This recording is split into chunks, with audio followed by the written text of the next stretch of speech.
नमस्कार दोस्तों, welcome back to research alpha. I hope you are doing well. आज हम बात करेंगे बिटवीन और अमंग की। बिटवीन और अमंग में बहुत से लोगों की कंफ्यूजन रहती है कि कब हम बिटवीन का यूज़ करें और कब हम अमंग का यूज़ करें। आज हम सिर्फ एक डिफरेंस को समझेंगे कि बिटवीन और अमंग का यूज़ कहाँ किया जाता है। बिटवीन का यूज़ हम तब करते हैं जब हम कोई ऐसी नाउन को इंडिकेट करें जो दो के बीच में हो, और अमंग का यूज़ हम तब करते हैं जब हम कोई ऐसी नाउन को इंडिकेट करें जो कि एक ग्रुप का हिस्सा हो। जैसा कि मैंने आपको बताया, between means something is in the middle of two things.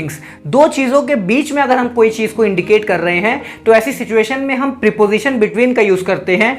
और among means something is in the middle of the group of things. It means कि अगर ग्रुप में कोई एक हिस्से को हम इंडिकेट कर रहे हैं, so we have to use preposition among in the sentence. देखिए, बिटवीन और अमंग का यूज करना बहुत ही सिंपल है। सबसे पहले तो हमें यह करना होगा कि हम सेंटेंस को ध्यान से पढ़ें और देखें कि क्या दो चीजों की बात हो रही है या उससे ज्यादा की बात हो रही है। अगर दो की बात हो रही है, उसके बीच में कोई चीज है, तो हम बिटवीन का यूज करते हैं, और जब कोई चीज एक ग्रुप का हिस्सा हो उसको इंडिकेट करना है तो हम प्रीपोजिशन अमंग का यूज करते हैं। चलिए अब कुछ हम सेंटेंस को सॉल्व करने की कोशिश करते हैं और देखते हैं कि कहां पर हम बिटवीन का और कहां पर हम अमंग का यूज करेंगे। The little boy sat dash his two big brothers. इसका मतलब यह है कि एक छोटा बच्चा अपने दो बड़े भाई के बीच में बैठा हुआ है। तो मैंने आपको क्या बताया, अगर हमें कोई ऐसी नाउन के बारे में बात करना है जो दो नाउन्स के बीच में है ऑलरेडी, तो हमें यूज करना होता है प्रीपोजिशन बिटवीन का। और यहां पर एक लिटिल बॉय की बात हो रही है जो कि दो बड़े भाइयों के बीच में है, तो हम आग बंद करके यहां पर बिटवीन का यूज कर देंगे। सो सेंटेंस हो जाएगा the little boy sat between his two big brothers.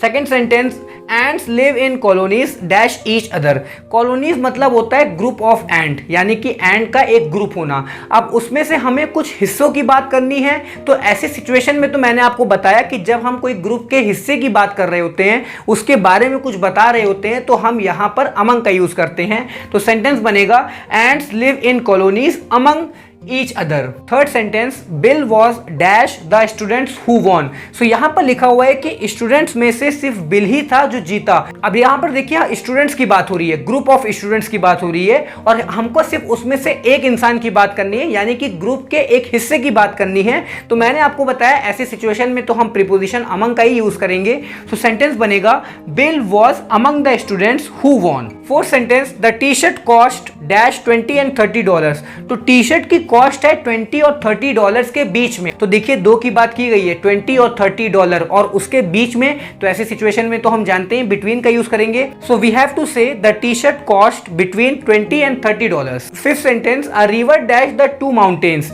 यानी कि रिवर दो माउंटेन्स के बीच में है। तो दो के बीच में, ये तो हम जानते हैं प्रीपोजिशन बिटवीन का यहां पर यूज किया जाएगा।